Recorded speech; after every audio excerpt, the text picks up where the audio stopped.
मित्रों नमस्कार, मैं पंडित कमलाकांत द्विवेदी लखनऊ से उपस्थित हूं एक नए विषय के साथ। मेरा यत्न यही अविराम, हर घर हो खुशियों के धाम की श्रृंखला में एक नई कड़ी के साथ आप सभी का स्वागत अभिनंदन वंदन है आपके अपने चैनल एस्ट्रो सृजन पर। मित्रों, आज मैं आपको चरण स्पर्श से होने वाले साइड इफेक्ट के विषय में 10 ऐसी जानकारियां दूंगा जो आपके जीवन में बहुत ही उपयोगी सिद्ध होंगी। मित्रों, अभी तक आपने सुना होगा कि भारतीय संस्कारों में चरण स्पर्श की अति महत्ता है। आप किसी का आतिथ्य स्वीकार करते हैं, आतिथ्य का स्वागत करते हैं, उसमें ये पहला सोपान है। लेकिन कुछ ऐसी स्थितियां भी जीवन में होती हैं जिनमें पैरों का स्पर्श करना आपके लिए विषमता का कारण और कारक हो सकता है। मैं उन्हीं प्राच्य विधाओं से कुछ ऐसी जानकारियां आपके लिए लेकर आया हूं जो आपके लिए अति महत्वपूर्ण होंगी और संभव है कि आप में से कई प्रबुद्ध दर्शक इस चीज को जानते भी होंगे, लेकिन नई पीढ़ी को इन चीजों से अवगत कराना मैं अपना कर्तव्य समझता हूं। इसलिए इस कार्यक्रम को लेकर आपके समक्ष प्रस्तुत हुआ हूं। यदि आपको ये कार्यक्रम उपयोगी लगता है, ये जानकारी महत्वपूर्ण लगती है और यदि आपकी कोई जिज्ञासा शेष रहती है तो आप कमेंट्स का माध्यम चुन सकते हैं। ज्योतिषी परामर्श के लिए फ्लैश हो रहे नंबर पे आप संपर्क करके उसकी प्रक्रिया जान सकते हैं। ऐसे कौन से कारण हैं जिनमें आपको पैर छूना वर्जित किया गया है? यदि आप कभी किसी देवालय में गए हैं और देवालय में किसी विग्रह के सामने आपका कोई अजीज, आपका कोई इष्ट मित्र, आपसे बड़ा बुजुर्ग कोई मिलता है तो आप वहां पे दूर से ही उसका अभिवादन करें। आप उसके चरण स्पर्श ना करें, क्योंकि विग्रह के सामने, विग्रह से बड़ी उस समय कोई शक्ति सत्ता नहीं होती है। यदि आप उसके सामने इस तरह की प्रक्रिया करते हैं तो ये थोड़ा सा उस स्थान की मर्यादा में सम्मिलित नहीं होगा, आप इसका ध्यान दें। दूसरा, आप यदि कोई व्यक्ति किसी साधना में ध्यानमग्न है, पूजा में बैठा हुआ है, उस स्थिति में भी आपको उसके चरण स्पर्श करने से बचने चाहिए, क्योंकि किसी विशिष्ट पूजा में जब भी बैठा जाता है तो सुरक्षा की भी व्यवस्था वहां पे करी जाती है। तो जो भी जातक वहां बैठा है उसने अपनी व्यवस्था कर ली होती है, लेकिन यदि आप उस बीच में उसका स्पर्श करते हैं तो आपके लिए यह विषमताकारी हो सकता है। क्योंकि जब जब आप ध्यान साधना में बैठते हैं तो कई माइनस ऊर्जाएं भी उसके आसपास ही होती हैं।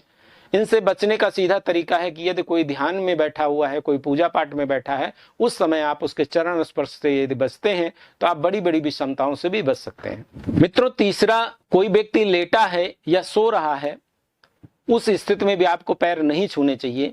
इस स्थिति में पैर सिर्फ अंतिम समय में ही छुए जाते हैं। यदि आप इन स्थितियों से बचते हैं तो भी आपके लिए बड़ा उपयोगी सिद्ध होगा। यदि कोई शमशान से व्यक्ति वापस आ रहा है या किसी मृतक कार्य से या घर से किसी के वापस आ रहा है व्यक्ति, तो जब तक उसका वो स्नान न कर ले तब तक उसके चरण स्पर्श करने से आपको बचने चाहिए। मृत्यु के कई ऐसे विषाक्त कारण हो सकते हैं जो आपको प्रभावित कर सकते हैं, इसलिए ऐसी स्थितियों में भी चरण स्पर्श वर्जित किए गए हैं। यदि आप इनका ध्यान रखते हैं तो आपके लिए बहुत उपयोगी हो सकता है। मित्रों, कुकर्मी, आचरण से भ्रष्ट, गौहत्या और ब्रह्म हत्या से ग्रसित व्यक्ति के भी पैर नहीं छूने चाहिए, क्योंकि जिनके आचरण अच्छे नहीं होते हैं उनके चरण छूने से आपको कोई लाभ मिलने वाला नहीं है। इसके एवज में आप अपनी शक्ति ही उसमें ट्रांसफर कर देंगे और ये आपके लिए दुखदायी सिद्ध हो सकता है। इसलिए ऐसी स्थितियों से भी आपको बचना चाहिए। मित्रों, शास्त्रों ने पत्नी के पैर को छूने के लिए भी मनाही करी है। यहाँ पे आपके मन में कुछ विसंगतियां हो सकती हैं, ये कंट्रोवर्सी का विषय नहीं है। यदि आप इसकी दूरदृष्टि, इसके लॉजिक के विषय में जाएंगे तो आपको इसके सुखद परिणाम समझ में आएंगे। लेकिन ये हमारे शास्त्रों ने वर्जित किया है। जितना मेरा ज्ञान है उतना मैं आपको बताने का प्रयास कर रहा हूं, जो मेरे संज्ञान में आया है।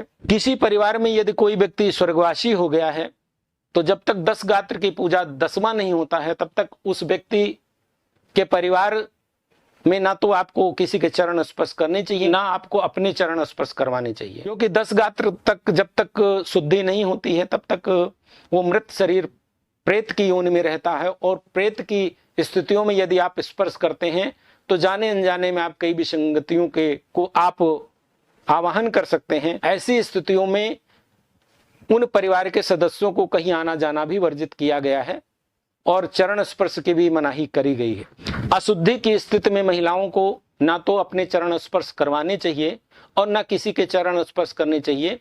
ये शास्त्रोक्त सम्मत बात है। किसी संक्रमण की स्थिति में, खासकर खसरा आदि की जहां पे संक्रमण हो, या आजकल जो कोरोना जैसी महामारी है, ऐसी स्थितियों में भी आपको स्पर्श और चरण स्पर्श से बचना चाहिए, क्योंकि हाथ ऐसा सेंसिटिव क्षेत्र है, चिंताओं को बढ़ा सकता है। इसलिए ऐसी स्थितियों में आपको चरण स्पर्श से बचना चाहिए।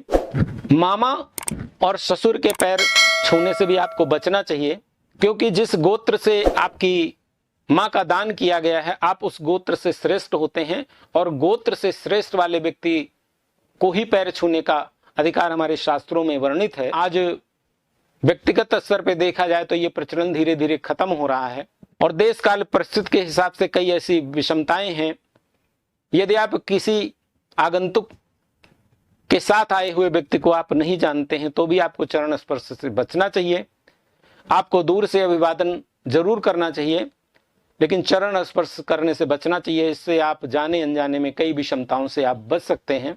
चरण स्पर्श भारतीय संस्कृति का में आपके संस्कारों को परिलक्षित करता है, लेकिन देश काल परिस्थिति के हिसाब से कई ऐसी स्थितियां बनती हैं जहां पे आपको इन चीजों को दृष्टिगत रखते हुए काम करना चाहिए, जिससे आप बड़ी बड़ी विषमताओं से अपने और अपने परिवार की रक्षा कर सकते हैं। क्योंकि परमात्मा ने बुद्धि को सबसे ऊपर रखा है। यदि आप थोड़ा सा भी बुद्धि का सदुपयोग कर लेते हैं, अपने संस्कारों को आप मान लेते हैं, तो आपका कोई बुरा होने वाला नहीं है। यही मेरा प्रयास है। आज मैं इस सुंदर विषय से विराम लेता हूं। मिलता हूं फिर किसी अगले कार्यक्रम में। तब तक के लिए आप सभी को बहुत बहुत धन्यवाद। नमस्कार।